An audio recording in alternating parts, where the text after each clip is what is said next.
Number 10. Jubilee. Poor Jubilee, so often the butt of so many X-Men jokes, and she's also placed on so many lists of most useless X-Men or labeled as the one who shoots fireworks from her fingers. In all fairness, some of that came from the 90s animated intro where that was literally her introduction. And in the comics, she does herself call them her fireworks. But because of the connotation people have with fireworks, they equate that with being harmless, which is not true in either capacity. Fireworks are far from harmless. Jubilee first appeared in the Uncanny X-Men number 244 back in 1989, and her powers are more than they appear at first glance. In reality, she generates pyrotechnic energy plasmoids from her hands, and they are far from random. She has mental control over them and can send them where she wants and have them explode on command. She can also control the intensity. They can either be bright flashes of light, just designed to disorient, or they can be powerful blasts that can destroy things and cause damage. She can also target the inside of a human brain and cause a stroke, and afterwards, she reabsorbs the energy into herself. It was revealed by Emma Frost that Jubilee actually has a lot of untapped potential and could maybe one day detonate her energy at a subatomic level, which would cause mass destruction. So she's one of those secretly really powerful mutants, so watch out. We're also just talking about her as regular Jubilee, not Vampire Jubilee or Wondra. Number 9. Domino.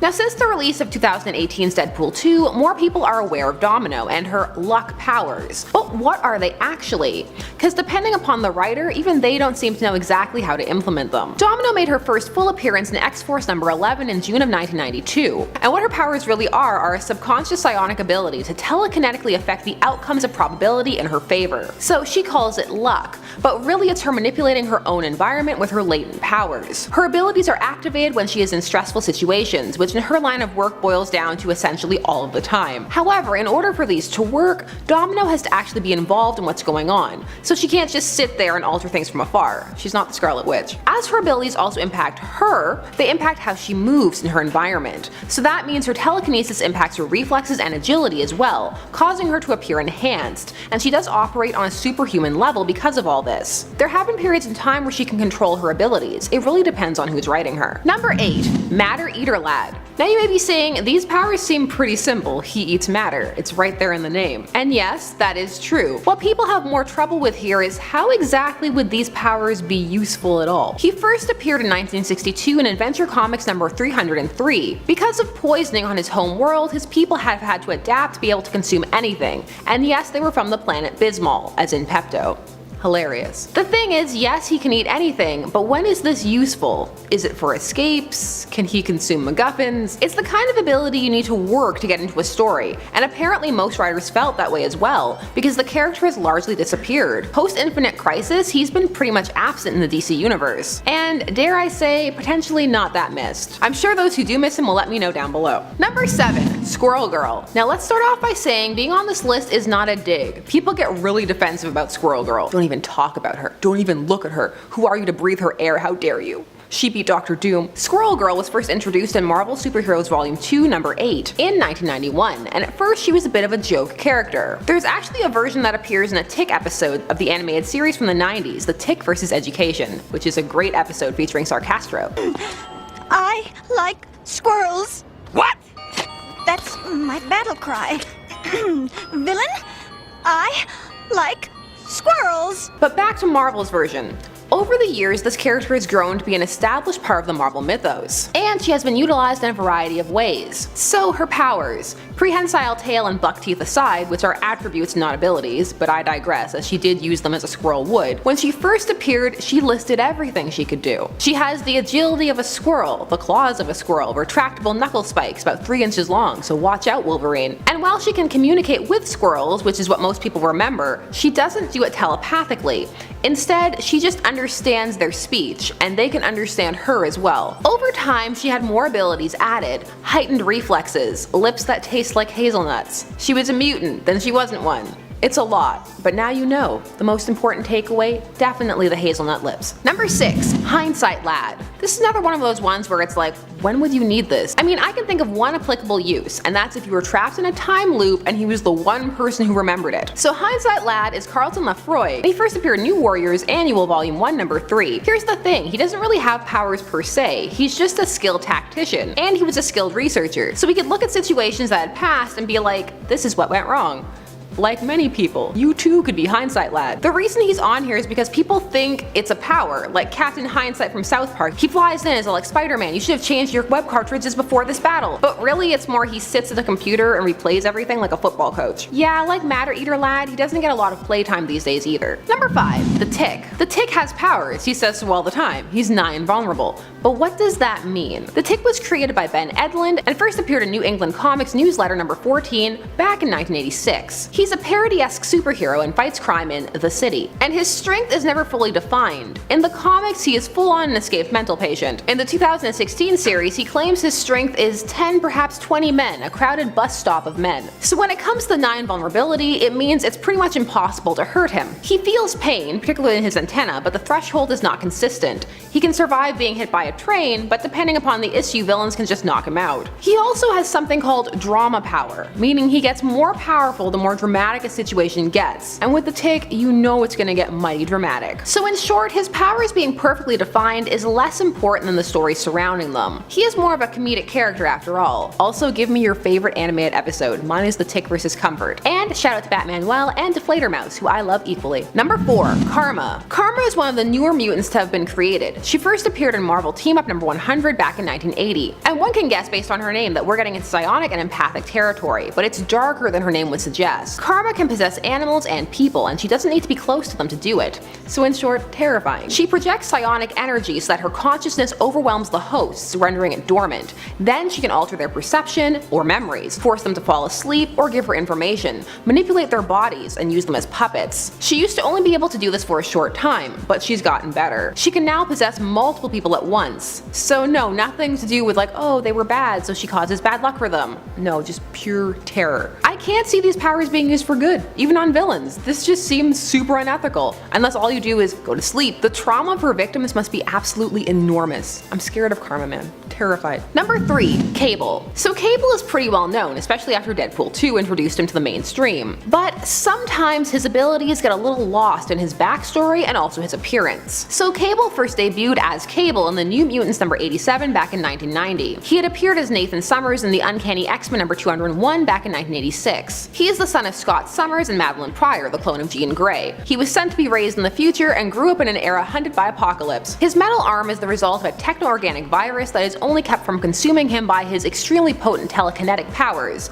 He's also a telepath on top of this, and an extremely powerful one. These last two abilities can sometimes be glossed over or utilized in such a way that for new readers it can be mistaken for tech, and depending upon the era they might not be wrong. At first he wasn't as powerful because he was fighting off the virus all the time, but as that receded he's now pretty much on par with Nate Gray. Why this is confusing is that for a time he had lost his mutant abilities and was using tech, but then got his mutant powers back, and this losing and gaining plot has been done multiple times. So this is less a question of how does it work and more a question of what era is it and what is going on. For example, he might have precognition but nothing else, or all his abilities, or he has the virus or he's cured. It's a lot. Number 2. Dazzler. So Dazzler is getting an animated series alongside Tigra, so that will be interesting. Marvel is determined that they will take Dazzler away from her roller skating record company tie-in origins. Dazzler first appeared in the Uncanny X-Men number 130 in 1980, and all of this was supposed to lead to a tie-in film with Bo Derek that never happened. So Dazzler is able to, and I quote, transduce sonic vibrations, which reach her body in various types of light. This means she transforms the energy that reaches her into vibrations, and that can be mechanical, acoustic, or thermal. Although, really we need to reverse some of this. Dazzler utilizes her ability through music, and that quote should really say that all of this leaves her body through light. So she can pull the sound away from a person to recharge herself, and she radiates light at different frequencies as she so chooses. But she has to pay attention, otherwise she'll just be creating white flashes everywhere. So how does she use her powers? Well, 1. Hypnosis. She can create a trance-like state in people, and she has done this at her concerts to make people have a good time, which again is terrifying, and it makes me think maybe she can't even sing. That's so shady. Anyway, she can also upset people's balance, generate laser beams and fire them with her fingers or eyes, create a shield to deflect energy beams.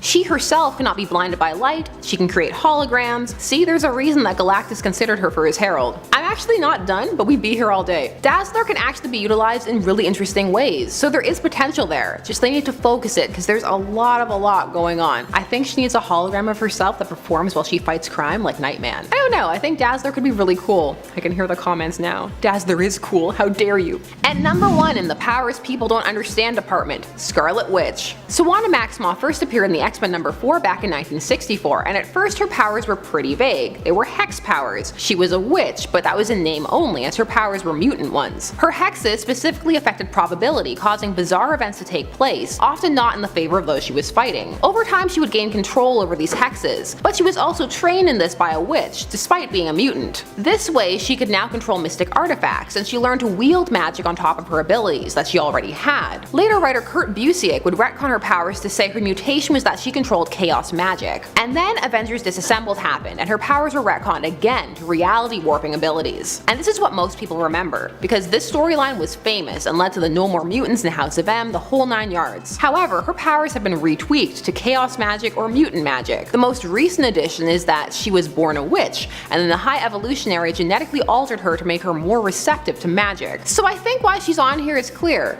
It just won't stop changing. It's like Wonder Girl's backstory. And at number 10, the Sentry. A few of you noted in the comments of our part 1 that Sentry's powers are a little confusing. And fair enough. He's often described as Marvel's Superman analog who has the power of 1,000,000 exploding suns.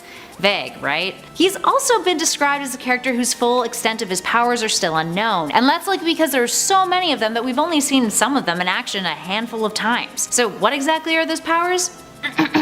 Superhuman strength, speed, stamina, regenerative healing factor, light manipulation. He's completely invulnerable. He has psionic powers. He can fly. He has enhanced senses. He can manipulate matter, gravity, and the weather. He is capable of molecular manipulation. He can absorb and project energy. He can become invisible. Astral project. He's immortal. He's telepathic. He can teleport, bend time, shapeshift, and project thoughts. That's Iron Man's scanners have detected no physical weaknesses in his body, and Nick Fury has stated that S.H.I.E.L.D. has yet to find a way to kill him. He has fought the Hulk to the point where the Hulk has reverted back to his human form because of how prolonged their battle was, and he holds his power back. Spider-Man at one point said he even recalled Sentry fought and stalemated Galactus once upon a time. He can recreate his body after he's inflicted severe damage to it, which includes on a molecular level. What the hell? He once tried committing suicide by flying into the sun and was resurrected seconds later because of that nifty little trick. And where exactly his powers have come from has been retconned a handful of times, so that's real fun. But on top of all that, it gets more confusing when the Void enters the picture. Void is Sentry's other half, whose reason for existing has been altered a bunch of times in the comics. Void was once described as an entity Sentry projects, a dark side effect to having all those powers. He can control darkness and has something called infinity tendrils, which attack a person's mind, pulling up traumatic visions of their past, present, and future, and making them experience them. So in conclusion, yes, his powers can be very baffling, especially if you're not privy to the full scope of what has been depicted in the comics. I don't blame any of you for being really confused. Moving on to number 9, Adam Warlock. Adam Warlock is another character whose scope of abilities are so large that at times it's confusing as to what exactly he's capable of and what he isn't capable of. Now on paper he is capable of energy manipulation and absorption, matter manipulation. He is an expert when it comes to magic, he can fly, he has superhuman strength, speed, agility, and durability. But he has had multiple different incarnations that sometimes vary in terms of abilities. Every time he was resurrected, his powers increased in new ways. He can use something called quantum magic to manipulate quantum energy and create force fields. He can travel faster than light, teleport, detect and produce wormholes and irregularities in space. He can resurrect not only himself but other beings, transmuting corpses. He can resist soul manipulating powers, perform exorcisms, has cosmic and mystic awareness, also known as acute ultra senses, and is able to prevent other cosmic beings from fully understanding or perceiving his next actions or moves. In addition to that, in the past when he's had the soul gem in his possession, Warlock uses it in a way that others seemingly can't, having the power to devolve the followers of Man-Beast into the animals which they evolved from, and even reverts Brute into Counter-Earth Reed Richards. Then, just like the Void, he has an evil alternate version of himself kicking around in the comics known as the Magus. The Magus initially popped up as an alternate future version of the hero who ruled a religious empire called the Universal Church of Truth. Later though, he would come to be when Warlock got his hands on the Infinity Gauntlet, and he expelled good and evil from his soul, with Magus being the corporeal form of his evil. Warlock even became this version at one point when repairing damage to the space-time continuum, so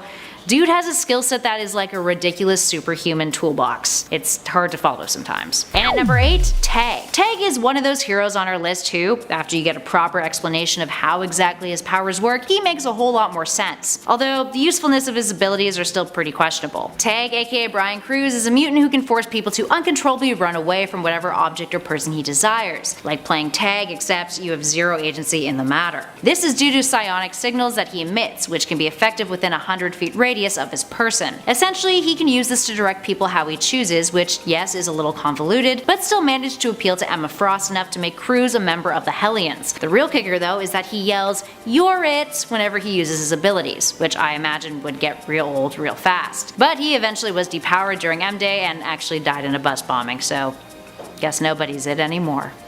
In at 7, Black Condor. At first glance, Black Condor's powers look straightforward.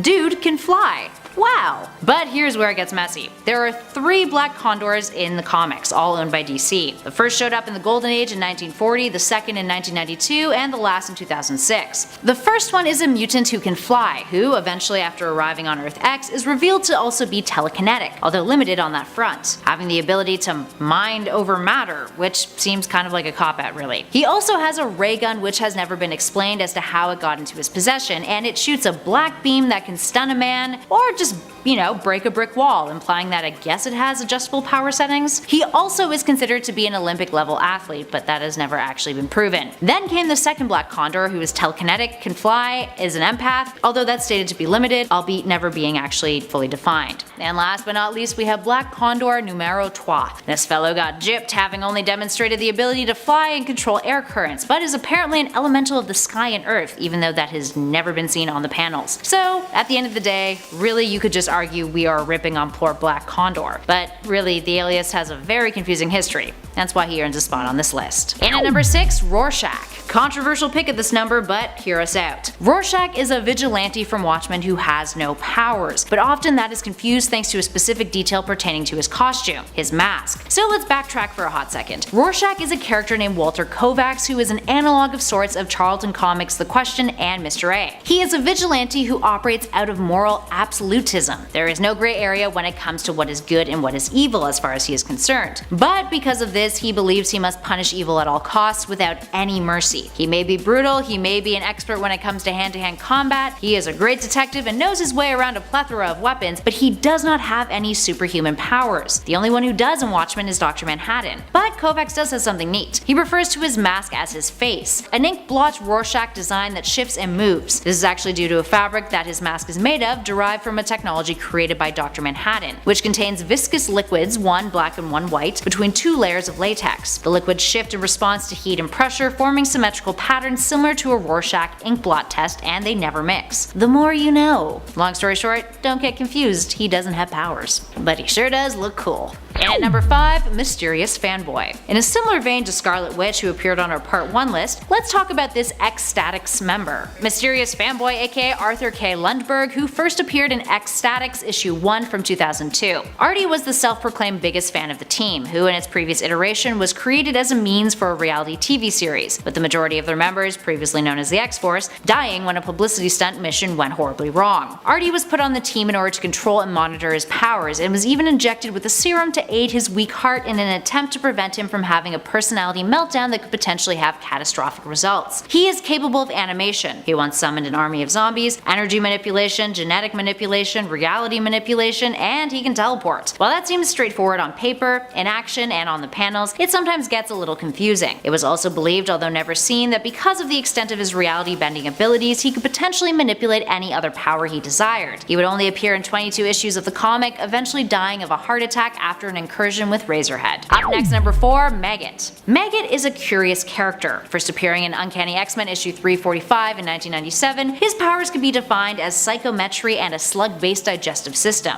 Let's tackle psychometry first. It's a power that allows Maggot to draw psychic imprints from his environment, which then replays in his mind's eye. Basically, these imprints show him events that once took place or will soon take place in the general vicinity that he is in. Now onto that digestive system, the mutant ability that Maggot is most known for and named after. His digestive system is not like regular humans. Instead, it has been replaced by a hollow cavity that houses 2 maggot-like creatures, or rather semi-sentient slugs that he has named Eenie and Meenie. Eenie and Meenie can burrow their way out of his torso and attack any solid object at a super fast speed, using powerful enzymes to process and digest that object. This transmits food energy back to Maggot, which supercharge him, allowing him to increase his physical size, strength, stamina, and even sturdiness. His eyes and skin also change color in the process. But here's the kicker. In order to successfully complete this process, the slugs need to return to his body and release what they've consumed within the cavity. As you can imagine, many consider Maggot to be one of the strangest X-Men characters to this day. Moving on to 3, Dupe. Dupe is arguably one of the most fascinating characters to ever grace an X-Force comic. While he's often been used as a vehicle for comic relief, Dupe's capabilities hint to a much grander purpose. Now for starters, Dupe is a green floating creature whose origins are unknown, and he speaks his very own language, which in the comics is represented by a unique font. First appearing in X-Force Volume 1, Issue 116, he would go on to serve as the cameraman for the celebrity version of the X-Force team, later renamed to X-Statix. So what exactly can Dupe do? Well, from what we've seen, he can fly, has an accelerated healing factor, has superhuman strength and durability, is physically malleable, able to replicate physical objects, and has an extra dimensional void within his body that he can store objects in, and even people. Although from what we've seen, it's implied that time practically comes to a halt for those put inside of him, and they have no memory of it after they've been brought back into reality. He would store his camera equipment in there too, for example.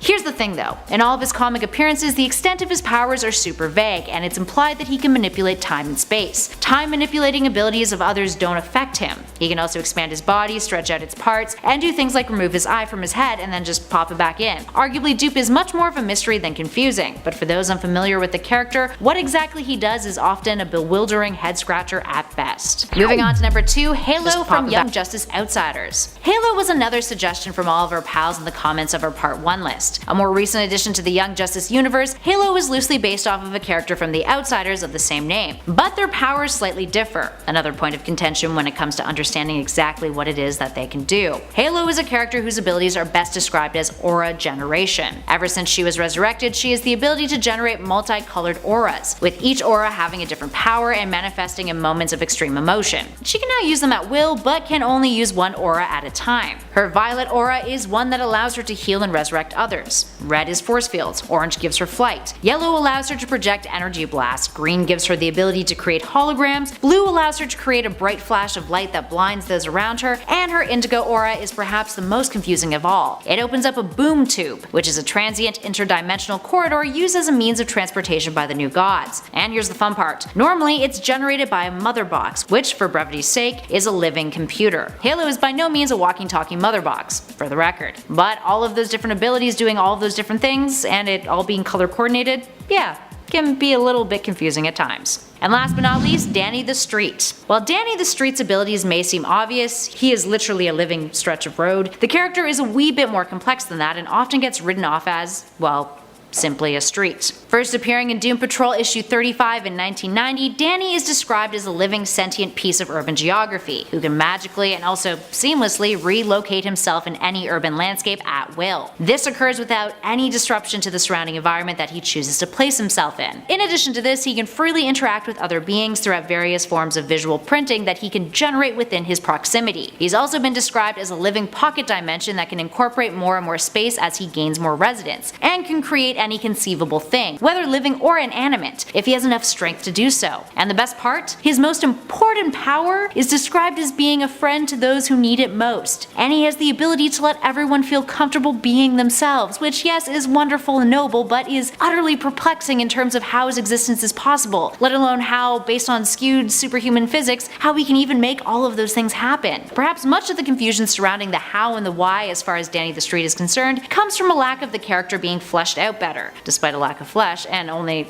having appeared in 74 issues of DC's comics. So at the end of the day, you could chalk all of that up to advanced forms of teleportation and molecular reconstruction that we just simply don't understand that well. But that still doesn't make Danny's abilities any less baffling. Number 10, Dial H. Now this isn't one specific superhero, but rather a comic series featuring a rotary device called the Dial. Though in the most recent 2019 series, it is a phone, a rotary dial phone, that allows the user to access superpowers when they dial Hero, hence Dial H. The title is 100% a play on the Alfred Hitchcock title Dial M for Murder. This series first debuted in the 60s and has had numerous updates since. The first iteration debuted in House of Mystery number 156 back in 1966. In it, Robert Reed fell into a cavern and found the dial. He then used it to transform into various superheroes, and they would change. He wasn't always the same one. And it wasn't until the 80s that it would come into play with existing heroes. Although, there was Plastic Man was a thing back in the day. Also, other people could use the dial. It wasn't key to one person or anything. The 80s series also also had the added aspect that fans could submit their own heroes and villains and would get credit and a t-shirt. Over time, the series has evolved into an examination of what it means to be a hero and how finding the dial impacts people's lives. Spoilers, it's not always for good. The dial is pretty random with what hero you become, but that's part of the fun. It's the mystery box superhero power generator. I was gonna say loot box, but you don't have to pay for it. Ayo. Well, I mean not with money, but emotionally, oh yes, you pay. Up next at number 9, Gwenpool. When Gwenpool first hit the scene in 2015, she was a huge success, becoming instantly beloved amongst fans after merely appearing on the cover of Deadpool's Secret Wars issue 2. Here is the thing though, many people mistaken her abilities as those of Deadpool's, with her being assumed to be a female version of Wade Wilson. Gwenpool's name may have hilarious relations to Deadpool's thanks to a goof up from her dry cleaner, and the fact that her last name is Poole, spelled P-O-O-L-E. That was something that was retconned after her first appearance, might I add. So if she doesn't share Deadpool's powers, what exactly can she do? Well, she is a brilliant tactician, has vast knowledge of the Marvel Universe, claiming that she is from a timeline in which she read the comics and is now actually a part of them, plus she breaks the fourth wall like it is nobody's business. She knows her way around a whole lot of weapons, is capable of interdimensional travel, and has a regenerative healing factor, which yes, Deadpool has too, but they're very, very different characters, people. Very different. Number 8, Jack Hawksmoor. He is a member of the Authority. This is a Justice League-esque team published by Wildstorm Comics featuring the characters from Stormwatch. Most people know it because Apollo, the Superman pastiche, and the Midnighter, the Batman pastiche, were married. Yes, I said were. People think of other things too, but this comes up a lot. You know it's true. Okay, so Jack Hawksmoor. He debuted in Stormwatch number 37 back in 1996 and has been in the Authority since issue 1. And he can't survive outside of an urban environment. So no trips to the country for him. When in the city, he has superpowers that are tied to the city. These include super strength and agility, just like a city. Telepathic control, and he can animate objects in the city, like the buildings. This varies a little bit from city to city, and Jack acts like each city is a unique entity, which no way they are. City doesn't feel like a word to me anymore. He one time turned a city into a battle suit for him to wear. He also doesn't need to eat because he converts air pollution into sustenance, so he must be doing great. He can transport between cities in a mini womb thing. What's the confusing part here is, why does the city do this to him? He was modified by humans from the 70th century, which caused him to have these powers. You have a lot of freedom with this. You can do some zany things based on the cities he's in. My plan is just to go into a field in the middle of nowhere and stand there. He's done. These modifications were made to him so he could fight a threat from the future. A city-based threat, clearly. In at 7, The Impossible Man. The Impossible Man hails from Marvel Comics, first appearing in Fantastic Four issue 11 from 1963. He is an alien character from the planet Pop-Up, which yes is a great name, and he has shape-shifting abilities. Plus he was typically used for comedic relief, portrayed as a lonely, attention-seeking extraterrestrial who annoyed the crap out of the Fantastic Four. In addition to his shape-shifting and mimicry abilities, he could also teleport and had an encyclopedic knowledge of Earth culture. So if that description is so straightforward,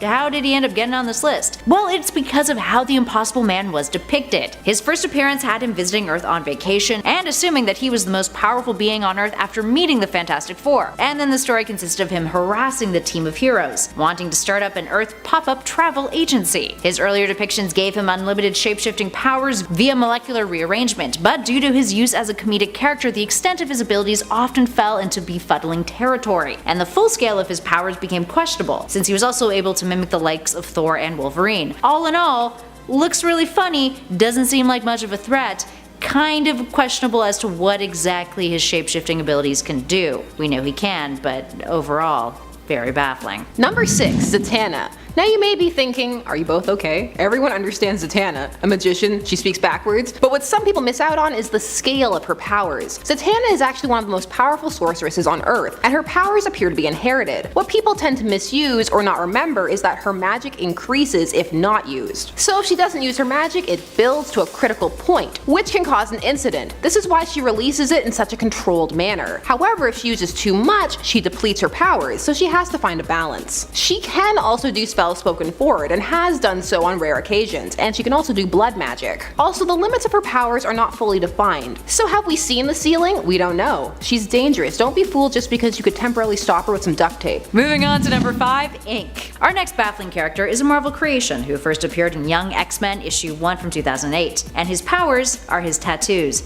Yes, no joke, this fellow, whose real name is Eric Gitter, gets all of his abilities from his tattoos, his body ink, and has no actual superpowers of his own. Ink has access to a mutant tattoo artist who gave superpowers to individuals via his iconic power symbols that he would tattoo onto their skin. Now, Ink's tattoos consist of a biohazard symbol to make his foes extremely sick, a symbol that allows him to heal others, one that gives him super strength, wings on his back that grant him flight, a nuclear symbol in case he, wants to create a deadly nuclear explosion, a red cross on his neck that gives him self-healing powers, lightning bolts on his temples that lets him read minds, and 2 explosive symbols that allow him to blow up objects and punch through walls. But here's the real kicker, my friends. That tattoo artist, the mutant one, the one with the real abilities, he went into a catatonic state after giving Ink his last tattoo, which was the symbol for the Phoenix Force around his eye. All in all, Ink just kinda sucks. Can't really do anything, and he's just riffing off of this poor mutant tattoo artist, who he then put into a coma. So, yeah.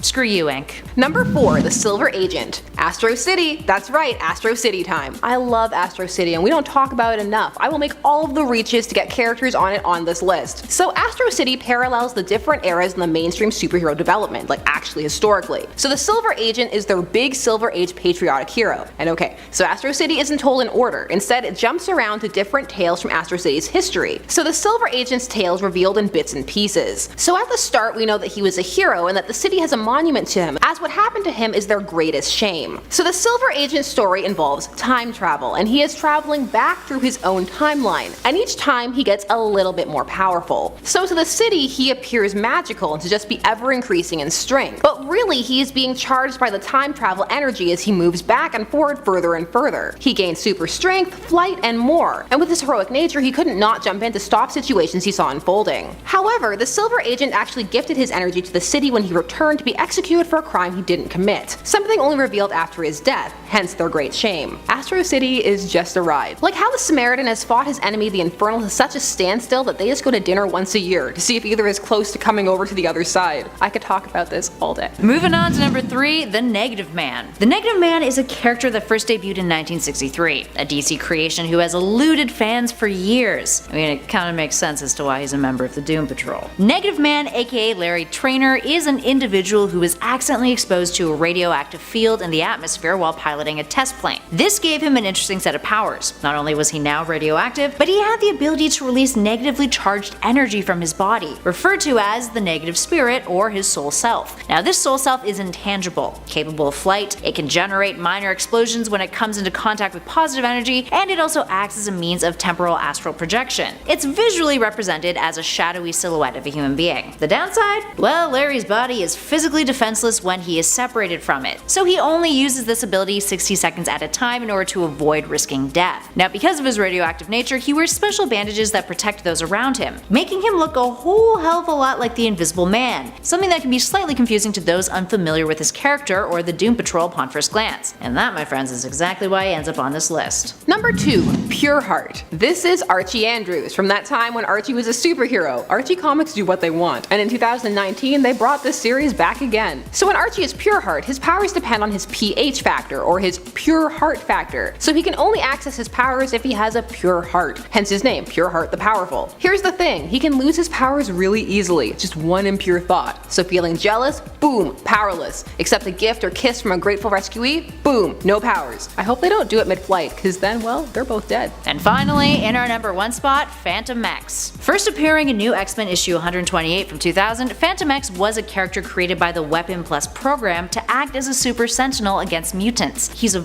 very convoluted, complex character. So, Mutant Plus does this. They use a process that uses techno-organic organisms whose living tissue is then fused with Sentinel nanotech on a cellular level. FANTOMEX is birthed from a woman who underwent that process. His mama went through that and he was raised in a place called the World, a man-made environment for these super sentinels. All in all, it is very absurd and peculiar, as are his powers. His nervous system is referred to as something called EVA. This nervous system can come out of his body, yes, like outside of his physical being, and it develops into a techno-organic flying saucer of sorts that he then has a symbiotic relationship with. When EVA is separated from him and in pain, he feels pain. But when he is attacked or someone or something has inflicted damage onto him, he feels nothing, no pain at all, and can ignore those injuries. FANTOMEX can also see through Eva's point of view, and can control her movement and reshape her form, or body if you will, if he concentrates enough. If that wasn't perplexing enough, FANTOMEX has microtechnology laced into his blood, which have some eerie effects, prohibiting him from things like believing in anything greater than himself, like gods or supernatural beings or the concept of love. He also can't see colors, which, I mean, in comparison to all the other stuff is probably not that big of a deal.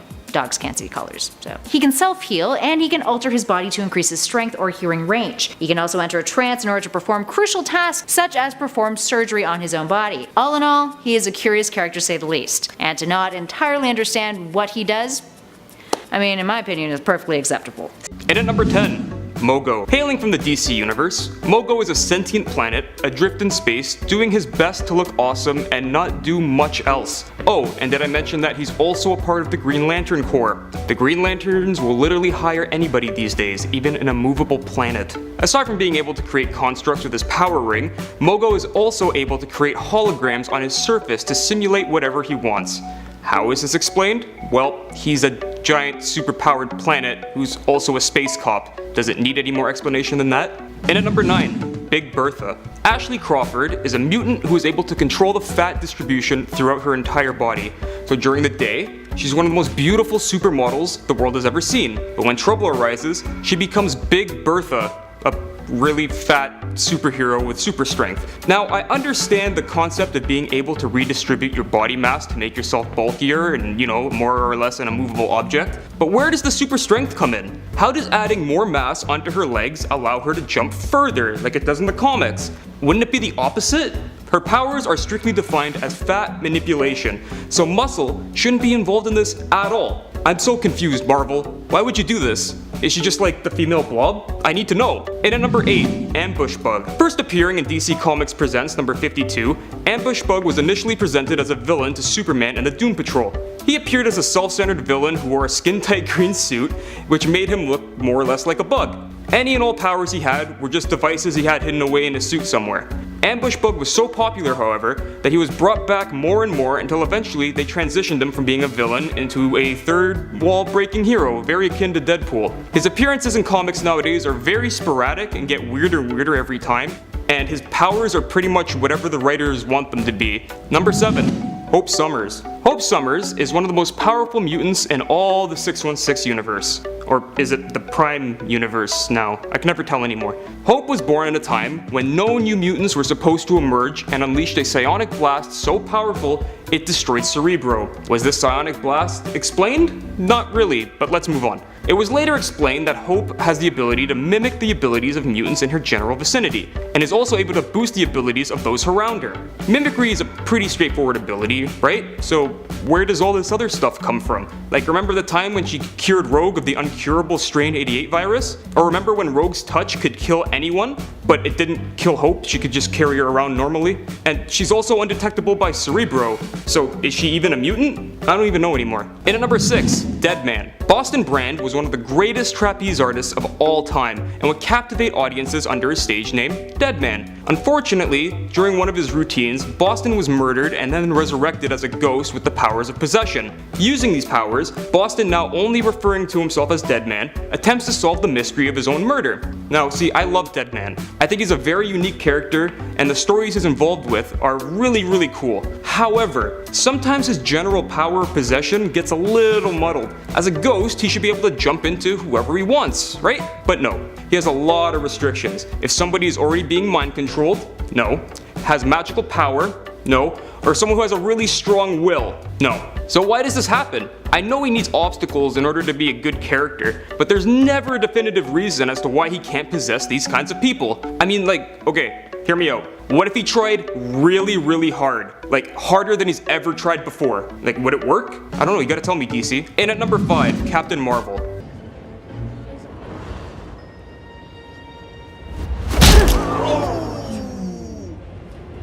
Carol Danvers used to have a pretty refined power set. Her body was altered after an explosion caused her DNA to be spliced with that of Kree alien DNA and Mar-Vell's. Danvers gained superhuman strength, endurance, stamina, and flight, and she became the first Ms. Marvel. She later became binary and gained the ability to absorb energy and then project it in photonic form. As binary, she became one of the most powerful beings in the Marvel Universe. But in order to maintain that, she needed a constant stream of energy. What powers does Carol have now that she's Captain Marvel? Well, pretty much whatever the writers want. She can now fly 6 times faster than the speed of sound, can withstand and then absorb the explosion of a nuclear bomb, absorb magic, withstand the pressure of open space without batting an eye. But like, when did this happen? I understand characters evolving and growing over time to become better versions of themselves, but this power level spike happened like almost out of nowhere. And as far as I know, Marvel doesn't have a hyperbolic time chamber. Number 4, The Question. If you've never read a Question comic before, I highly recommend it. This guy is one of my favorite all-time DC heroes, and he does not get enough love around here. Whether it be Vic Sage or Renee Montoya wearing the non-face of The Question, you're going to have an awesome time reading any issue. However, the abomination we got from the New 52 still hurts me deep in my soul. This Question was a man who committed a crime so horrible that the most powerful wizards in existence removed his face, wiped his memory, threw him into the 21st century, and damned him to forever speak in questions. It was so bad, it was retconned a few years later, but still, like, never touch this garbage. Regardless, this version of Vic Sage somehow gained amazing detective skills and became a master of disguise. I guess the wizards who cursed him in the first place didn't want him to be completely useless. And at number 3, Slapstick. I hate this character. I hate this character so much. Like, I really don't want to talk about this character. It's that bad. I wish it was Kelly or Sasha, but they left early and forced me to talk about this garbage. So here we go. Slapstick was exposed to a strange alien device that made his body indestructible at the cost of looking like a garish cartoon character that reeks of early 90s. He has the physics of a cartoon character and can be horribly beaten into a pulp, only to spring back up into perfect form. No matter how many times people try and murder him, he just springs back up and manages to beat them somehow. So that's it, I'm done with Slapstick. That point done, we're out. And at number 2, Kid Eternity. Kid Eternity is one of my favorite nonsensical heroes of all time. He has the power to summon any good historical or mythological figure by saying Eternity. So you can imagine his comics get really weird very fast. Kid Eternity was later revised to summon demons in the form of said fictional characters that he calls out into battle and then they fight for him. He is promptly murdered in the opening pages of JSA number 1. Then he came back 7 years later to help the Teen Titans fight Brother Blood to prevent him from gaining access to the Door of Life and Death. I told you, his stories get really weird. And in at number 1, Pre-Crisis Superman. Everyone in the world, regardless of whether or not you enjoy comics, knows who Superman is, right? Superman is an icon, with very straightforward powers, and even more straightforward origin for comics. He's an alien baby who came over from a dying planet and gets his powers from our sun. He's got super speed, super strength, can fly. Basically, he can do all the things you wish you could do as a kid. His powers can get a little ridiculous, you know, with like eye lasers and stuff, but you know, you put it all aside because it's a comic book, it's fun, right? But for the most part, you understand how these work. Now that we have established this, let me tell you that Pre-Crisis Superman does not work that way in the slightest. This guy is on a completely different level from who we know today. He has super strength with no limits and can move whatever he wants, including planets. His flight is unimpeded and has no limits. His supervision allowed him to see across the entire electromagnetic spectrum. He can hold his breath indefinitely, so he never has to breathe again. His only weaknesses were kryptonite and radiation from the red sun. But aside from that, nothing could hurt him. He literally flew into the core of a star unharmed. However, his best powers include super ventriloquism, super hypnotism, and the ability to wipe someone's mind with a kiss. What was DC's explanation for all these powers? Well, the sun. Yeah, that's it. In at number 10, Danielle Moonstar. Danielle Moonstar is a confusing character, period. She's an individual who has been through multiple iterations of aliases, to the point where it's almost comical. Danielle Danny Moonstar first appeared in the New Mutants in 1982, and is a Cheyenne superhero who is generally associated with the X-Men. She was initially codenamed Psyche and later became Mirage. And her abilities history is a long one. Let's start with her mutant powers. She was a former empath who lost her abilities to communicate with animals and create three-dimensional images of visual concept within her mind and the minds of others. Like I said, she lost that. Generally, she could manifest people's fears or desires as realistic illusions. She lost those powers on M-Day and then regained them after being infected with the transmute virus, but then was also cured of it by Dark Beast. See what I mean? It's already confusing. She briefly could make telepathic images manifest as psionic energy, allowing them to become tangible entities of solid psionic force, but that was limited. She would carry around a dream spear with her to destroy them when she was done with them. Unfortunately though, these powers would give her blinding headaches. Then, she became a Valkyrie, and was endowed with the Valkyrie power to perceive death. She would lose those powers though when Asgard fell, but then made a deal with Hela to get them back. And, in the past, she was capable of manipulating quantum energy. Moving on to number 9, Black Hood. When you hear the name Black Hood, a couple of different things may pop into your mind. For starters, it's a name that likely elicits a pulp character. Mysterious and criminal perhaps in nature, a vigilante maybe. Now for those of you immersed in pop culture sensations, you might think of the CW TV series Riverdale and its mildly absurd Black Hood serial killer storyline. If you don't watch Riverdale, yes, that's a thing. Well, the Black Hood comic character actually has relations to that latter association, since he was a creation of Archie Comics. First appearing in Top Notch Comics issue 9 in 1940, he became rather popular, getting his own title called Black Hood Comics in 1943, which was a pulp magazine that ran for 11 issues before it was retitled and shifted its focus to being an all-humor title. During his time under Archie Comics, he was merely a great fighter and detective, but after the character was revived by DC's Impact Comics imprint in 1991, he gained a different set of powers, magically increased physical abilities and awareness. So what does that even mean? Well, we'll get to that in a sec, because here's where it gets even more befuddling. Impact had 3 Black Hoods. The first was a bitter vigilante who was killed off in their first issue of Black Hood. The second was a high school student who took over the hood but then abandoned it. And then the third was a former mobster who killed the first Black Hood. Whenever somebody wore the hood, they would get heightened awareness and increased strength, speed, and agility. The real kicker though? The hood was believed to be cursed, with each individual who wore it eventually succumbing to death, and the hood finding its way into the hands of a new individual who had the potential to take up the helm. Moving on to 8, the Thunderer. The Thunderer is a character who was published by Timely Comics in the Golden Age, the predecessor of Marvel. He's a dude whose superpower was high impact voice amplification. In other words,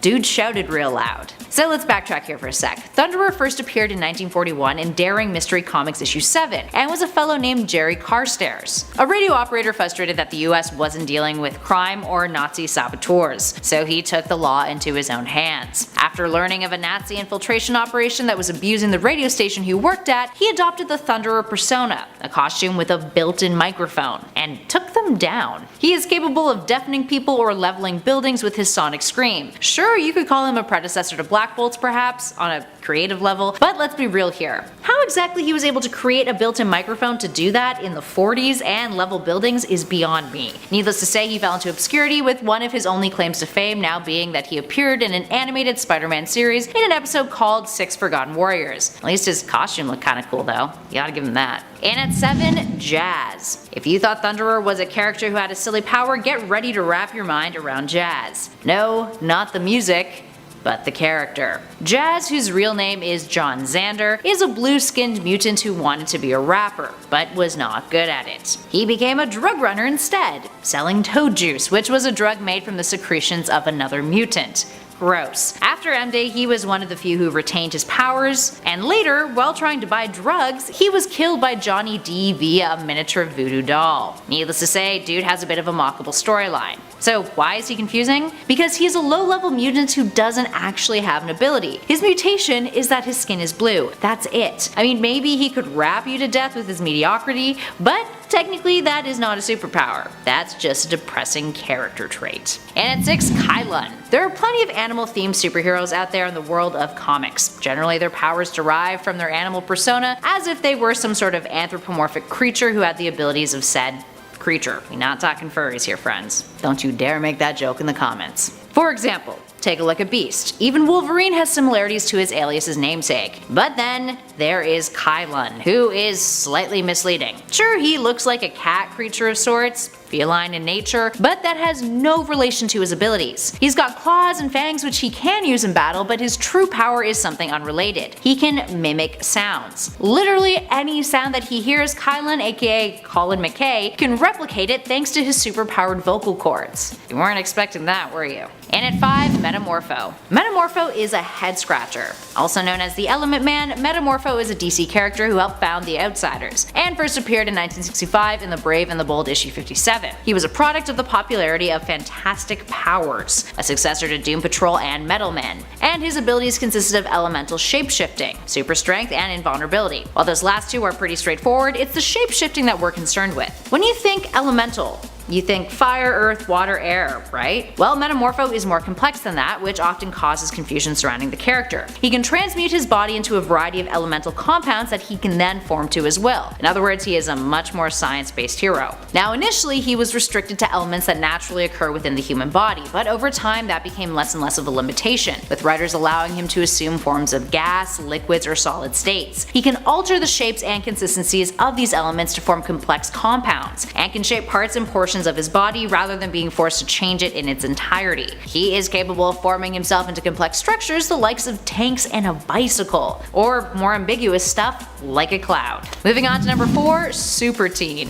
On one of our previous lists we mentioned PUREHEART, the superhero version of Archie's comics namesake, Archie Andrews. He is a superhero who is pure of heart, if his name didn't give that away. And what exactly he is capable of is questionable at best. As long as he remains pure of heart, he has superpowers. You guys should probably go watch part 3 of this list if you're curious. Now for those of you who already have, at this number we have one of his companions, the superhero version of Betty Cooper, who comes to be when Betty twists her magical ponytail. Actually, her powers are supposed to be similar to PureHeart's, which, yes, just makes her more confusing. She has been described as a hero who can, I quote, do just about anything with her snappy looking costume and jet belt. So we know she can fly, we know she has super strength, we know that she is super durable, and we know her powers come to be when she witnesses someone's life in danger. For example, Archie about to get hit by a truck, Archie about to fall off a ledge, Archie about to hurt himself in pretty much any way possible, because apparently he is super klutzy. Or at least he is when Super Teen's around. But aside from that, she just tends to be a bit vague in her portrayals, hence her inclusion on this list. And just baffling conceptually in general. It's like Archie Comics is like, let's make our characters into superheroes. That's a great idea, and it just didn't really work out. And at 3, Extrano. Extrano is a character who didn't receive the best of treatment in his early years. A DC character, Extrano first appeared in Millennium issue 2 in 1988 and is a superhero magician, although many might remember him for what he's generally mocked for. A magical gay character who was attacked by an AIDS vampire called Hemogoblin that then made him HIV positive. You can't make this up. Needless to say, the portrayal was not a great one, especially for the queer community in a time when there was plenty of misconceptions about AIDS. He was a character who was selected by the Guardians of the Universe to take part in an experiment in human evolution, which made him into a powerful magician, whose sorcery abilities were never really fully elaborated upon. He would dress in loose colorful garments, refer to himself as Auntie, and was pretty much coded as a homosexual character, who later would acquire a powerful skull crystal that made him more masculine, which was largely believed to be the result of negative comments from readers. His magic consisted of stage tricks, using ping pong balls to outwit his foes. He could levitate and fire blasts of energy from his hands, but not much of what he could do was explained in great detail. He was very much the token magician character. Now these days he's gotten a bit more of a makeover, although his abilities are still quite ambiguous. He appeared in DC Rebirth, working with Midnighter to locate Apollo's soul in hell. According to writer Steve Orlando, who himself is bisexual, I quote, "With a book like Midnighter and Apollo, which from cover to cover is a love letter to queer characters and our struggle to live, be visible and loved, it felt right to return one of the first and reintroduce him to a new generation." Maybe there's hope for Extrano after all. Up next at 2, Doorman. Doorman, aka Damar Davis, is a Marvel character who first appeared in West Coast Avengers Volume 2, Issue 46 in 1989, and was a member of the Great Lakes Avengers. He responded to Mr. Immortal's ad for Heroes for the Great Lakes team, who, on paper, can generate portals, and can fly via skis, which yes is weird. He is intangible and can also bring souls to the afterlife. It's a confusing set of skills, right? But here's where it gets more perplexing. His portal ability has a restriction. He can teleport people through walls, with his body serving as that portal, hence the name Doorman. Concerning the skis, he can summon them at will, although that doesn't make them any less confusing. If anything, his most useful talent is delivering souls to oblivion, but even then, he can only do it if that person is deceased, and he becomes only visible to that soul. It's like his creators didn't really think the portal ability was enough, so they decided to use the more mythical version of the Doorman, or Gatekeeper, and make him all about death, which, for the record, was a power of his added after the fact. And finally, in at number 1, Rainbow Girl. Ending off our list with an inherently sexist creation, we have Rainbow Girl. Rainbow Girl is an extraterrestrial character who first appeared in 1963 in DC's Adventure Comics issue 309. She is a metahuman who wields the power of the mysterious emotional spectrum, resulting in unpredictable mood swings. You can't make this up. It's like my mantra for this whole series. She would tap into colors that would result in different moods, red being anger, blue being hope, green being willpower. She once also exhibited the ability to create a pheromone field that surrounded her in a giant rainbow and gave her an irresistible personality. Ugh. But here's where it gets utterly fascinating. Even DC doesn't know what the hell she can do. According to Jeff Johns, during the Blackest Night event, he noted that Rainbow Girl doesn't fully understand her powers and uses them more for fun. Just kill me now.